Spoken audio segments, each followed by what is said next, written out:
in a moment. How confident are you that on Sunday of beating Spurs? Bro, I'm silently confident. I can't lie, Terry, man. I'm going to this game as well. You know, every away game I've been to this season, I've left with a W. Lawless's team being one of them. And I'm feeling the same sort of way for this game, man. I can't lie. I'm seeing where Tottenham are right now. They've got a lot of injuries. Davis went down again yesterday. They lost against Bournemouth yesterday. You know, Ange, I'm seeing these lot calling him a see you next Tuesday and whatnot. Like, it's just a bit of a mess right now. Whereas you look at us, see you next Tuesday, Don. A fat see you next Tuesday. Yeah, fat see you next Tuesday, which is disgusting to be even doing that, right? But you know, I'm looking at them and I'm looking at us. A lot of our players are confident right now, Terry. You know, we're playing as a team. We're not looking at just Cole Palmer, the manager. You know, we're singing his name and whatnot. So the comparisons, the contrast between two teams where we're at right now is massive. The major thing that I'm looking at right now is the fact that we're playing away. So we need to go to Spurs and make sure that we quieten them. Within the first 10, 15 minutes, make sure that, you know, when they come out, because they are going to come out like what they did last year, we're quieting that crowd and we're not conceding first. Yeah? Against Arsenal, United, Liverpool, all these teams, Man City, we conceded first and we kept chasing the game.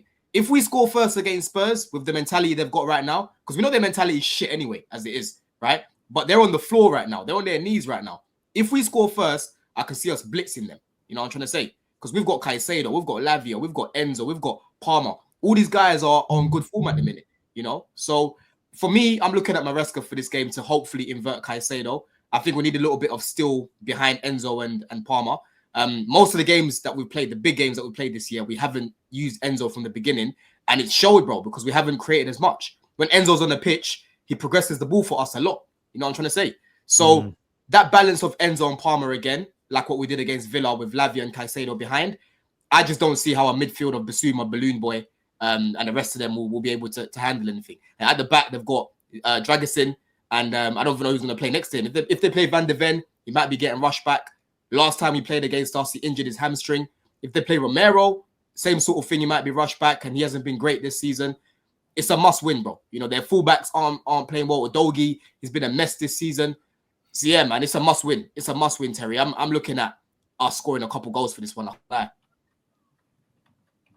agree with you. I think you guys are gonna smash them, honestly. Everyone's like, "Oh, but they beat City 3. They beat City 4. They beat United 3." Funny enough, by the way, their last two wins weren't even in London. They were both in Manchester. They beat Villa. Listen, bro, I don't care for all that. They beat these teams, and I don't think any of these teams were playing good at the moment. Villa was on a little bit of a downfall. United were very bad at that time, and we still had Ten Hag. And obviously, we all seen City continue. They continue to lose before and after that 4-0 to Spurs. I don't think they played. They've beaten a big team while they're playing well this season, and I think that's what Arsenal are gonna. That's what Chelsea's gonna do to them.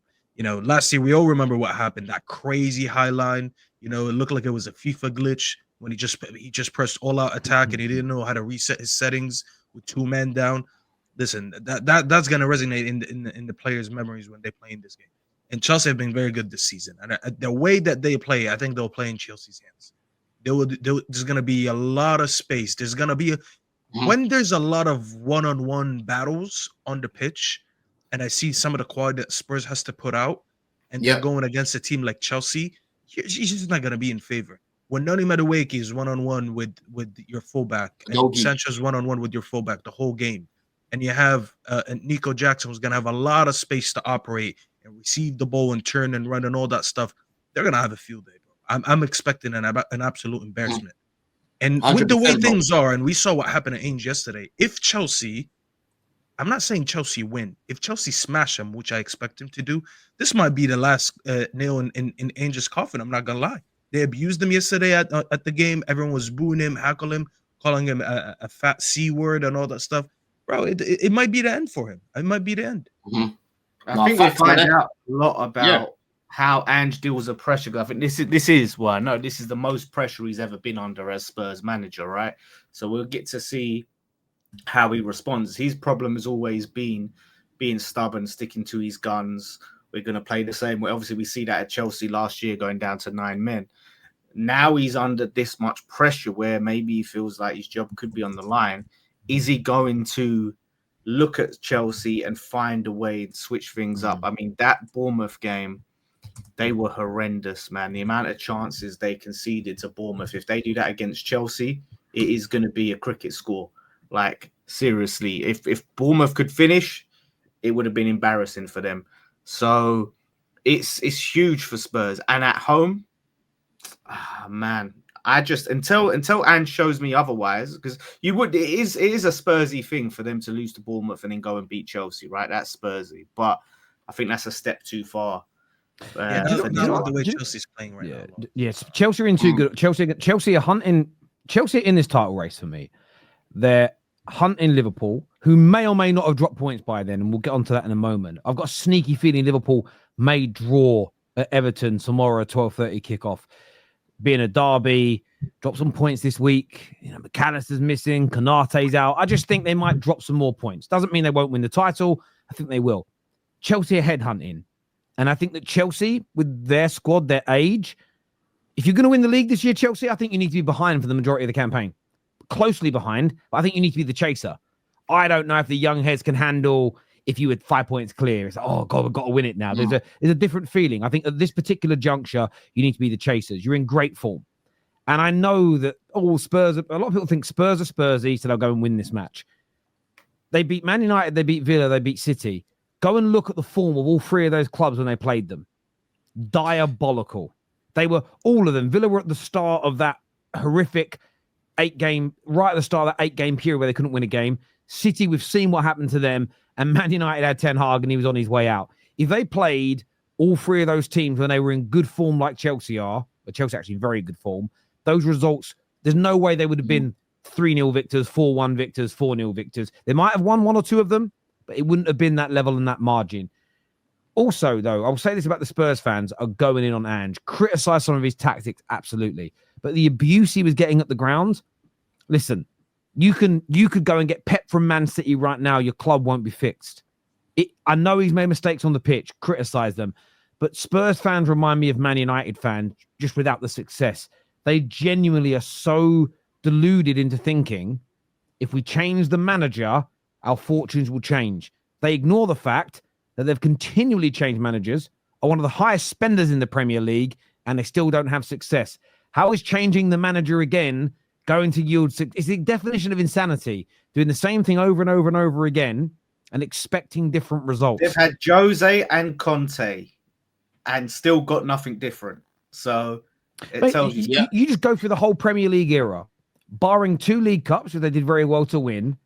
They have done nothing of any. Yes, they got into the Champions League. They've had teams with Redknapp. They've had teams with, what was his name? The Dutch coach.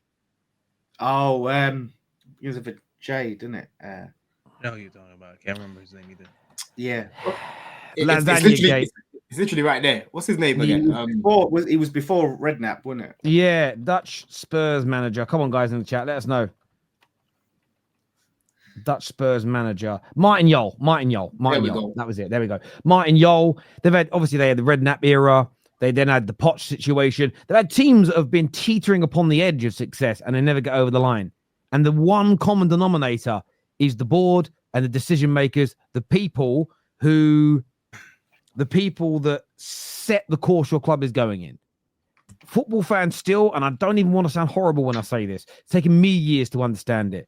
Head coaches are important. Players are important. The people that run your club are the most important fucking part. The same as any business. Mm-hmm. You know, like, you see, listen, whether people like his politics or not, look what Elon Musk has done from a business point of view. It's amazing, right?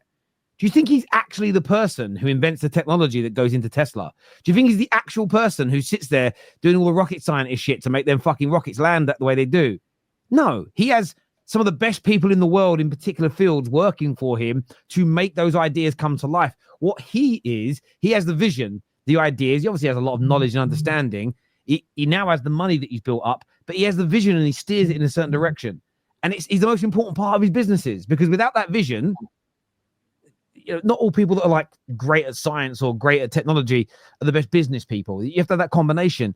And that's where Spurs fans have got to focus their attention. Yes, ask for things to improve on the pitch. Ask for the manager to make differences. But the notion that just sacking Ange Postecoglou is going to fix you It is so fucking delusional. And that's not a dig. My fan base, Man United, we've got fans that are like it. Still to this day, they think, take a manager, look at the squad. The squad can win the league. We get a better manager. Dickheads. All of them, dickheads. Anyone who has that opinion, dickhead. I'm sorry They to didn't say do enough in the I- transfer window, really. That's what it comes down to. The transfer window, I think, was a poor one. They really, and look at it, they've replaced, Harry Kane with Solanke. Solanke's a decent player, but he's nowhere near Kane. There's always going to be a drop off. So what we saying score predictions for this game? I'll go to Staffy first on this one. 3-1 at least, Chelsea. Lawless. He's took my score line. I was gonna say okay, I'll say 4. You go for 3. I'll go 3-1. That's why I said at least, because I wanted to add one more goal. I was like, I didn't want to go too because it does feel like one of them games like everyone's gonna predict like a mad scoreline and then it under delivers. Like I just think Chelsea might be a little bit exhausted because they just played a game as well. I don't like to predict high scores in weeks like this where there's a lot of football being played. Like you'll see a lot of like tired legs.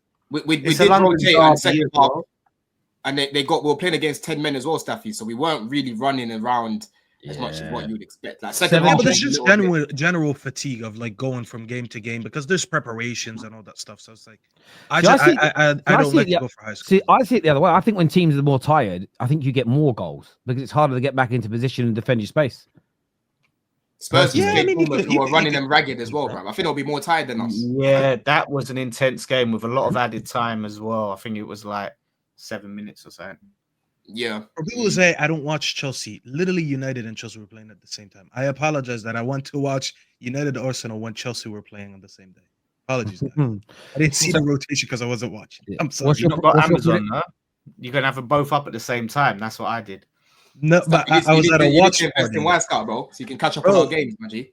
I drove all the way to New York for a watch party just to watch Stoke City FC. I want to forget that day. It was a boring game, innit? Like, let's be real. I know Terry was triggered when I said that. It was a boring game. I couldn't watch anything else. See, for me, when Man United play, I've never found a Man United game ever in my life boring. I'm too emotionally invested for it to be boring. Yeah. I agree. You've got an emotional investment. So as a neutral, it was a boring game. What's your prediction, Don? I'm saying 3-1 Chelsea. I don't see us keeping a clean sheet. Spurs haven't really been creating much. I know they've scored quite a lot of goals recently, but against Fulham they didn't really create much. Yesterday they struggled to create. Madison. I don't know if he's gonna start this game. If they start him in midfield, Terry, that's advantage Chelsea, bro. Because Kulu should be the one playing in that 10. He's the one that can make things happen for them. When they put him on the right, it's not the same thing. You know what I'm saying? So I don't know, man. I still don't trust Sanchez right now. So I'm gonna say 3-1, and we're missing Fofana as well. So we'll see. I'm going 4-1. I think there'll be goals. I think Spurs are going to. Look what Bournemouth did. You're going to hurt them bad. It's going to be a bad one. It's going to be a bad one for Spurs. Sorry, but it is. And I predicted quite a lot of Spurs wins in the last 6 weeks, and they've lost a lot of those games. I predicted them to beat Fulham. I predicted them to beat Ipswich. I predicted them to win the European games when we've done them on the shows. But this one, absolute step too far, in my personal opinion. I think they're going to get battered. Viewers, give us your comments below. Gav here, who's a Chelsea fan, says Spurs is a tough game for where our team is. We need to go with the right attitude and not be complacent. I'll take a 1-0 or 2-1. Nah, we need more than that, Gav. We need more than that, man. We need to make sure that we're still up in the GD. Obviously, Arsenal the other day they scored 2 against United. They're still behind us with goal difference, but these are the sort of times, bro, you want to be playing teams. You take advantage of when they have injuries, bro. You know what I mean? When we played Spurs, when we finished 12th, with a lot of injuries, and they beat us that day when we played them away, right? And obviously at the Bridge, that's when Conte and Tuchel done the whole thing. You know what I mean? Last year we managed to beat them with a lot of injuries. Right now, bro, we got to batter that defense, man. We got to batter it, bro. They're missing a lot of players. Joshua here says, I need Chelsea to win the league because I don't want Liverpool matching us, but also can imagine the meltdown from the most egotistical fan base on the planet if Enzo is in his first season wins it over Arteta. Ayo, if Mauricio manages to do that, guys, in his first year after this whole championship manager nonsense, you lot are not going to want to be seeing me on streams. Trust me. If the league goes down between Maresca and Slot, someone check on Miguel. That's all I'm saying. We need to have Terry, we need surveillance on Miguel 24/7 just to make sure he doesn't do anything. We don't do phases at Chelsea. I keep telling people, but we don't fucking do phases, bro. That's not us. All right, Well, mate. you kind of do, but you just don't say it. Yeah, exactly. We don't fucking say it. Like, oh, Yeah, you do. You do because you have personally and publicly supported the process of your rebuild under Clear Lake since day one. You've condemned the mistakes, but that has been your process along the way. It's been 2.5 years to get to this point.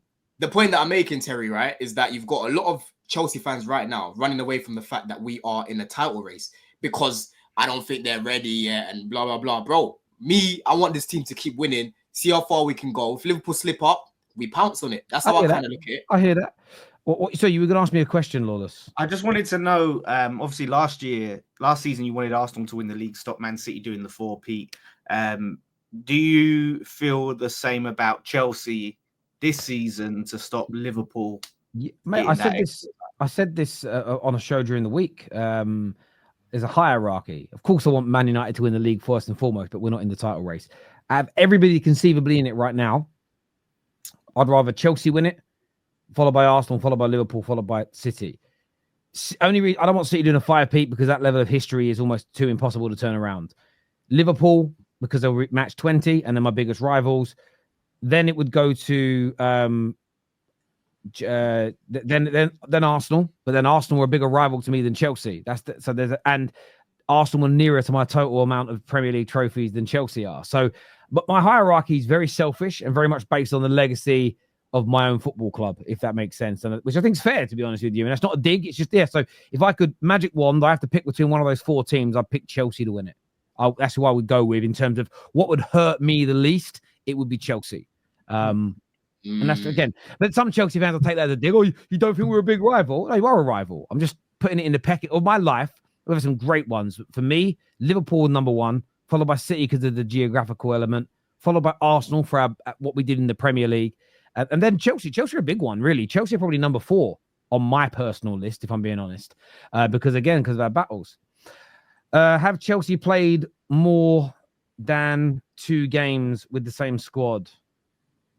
Same starting lineup, I think. 2 games in a row. No, not with the same team. No, they rotate heavily. So yeah, we tend to rotate. We did it again the other day. It'll be this. I reckon it's going to invert Caicedo again. I can see him doing that.